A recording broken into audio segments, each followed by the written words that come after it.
A obstaja kakšna varianta, kako si pripraviti nekaj dobrega, nekaj prehransko polnovrednega, tudi kadar si na tesnem s časom?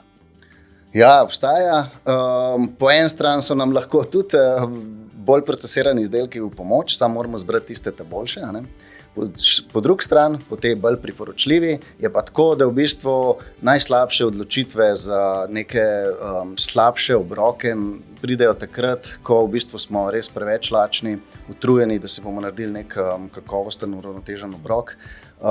In v bistvu za tega je fajn, da imamo recimo takrat doma neka živila, iz katerih zelo hitro pripravimo si obrok. Pomemben pa je, da so ta živila iz takšnih skupin živil, ki naredijo celosten uravnotežen obrok. Se pravi, da imamo nekaj beljakovinskih živil doma, da imamo nekaj ogljikohidratnih živil iz pravih, boljših, kompleksnih ogljikovih hidratov, da imamo neke zdrave maščobe, na katerih pripravimo, da imamo zelenjavo pa sadje. In zdaj lahko v bistvu pogledamo v trgovin, kjer točno ta živila so. Če naša celodnevna prehrana zgleda tako, kakor smo rekli, da je iz minimalno procesiranih živil, da imamo kakovostne zajtrke, kakovostna kosila, kakovostno večerjo, potem ni problem, če si občasno popestrimo prehrano, tudi da naprimer pri solati, ko smo rekli, da imamo piščančji file, da v bistvu namesto tega občasno si vzamemo neke piščančje medaljone.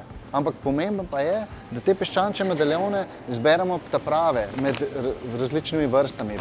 Pozorni smo pa predvsem na količino beljakovin, ki mora biti čim višja, in pa na količino maščob, ki pa je fajn, da je čim nižja.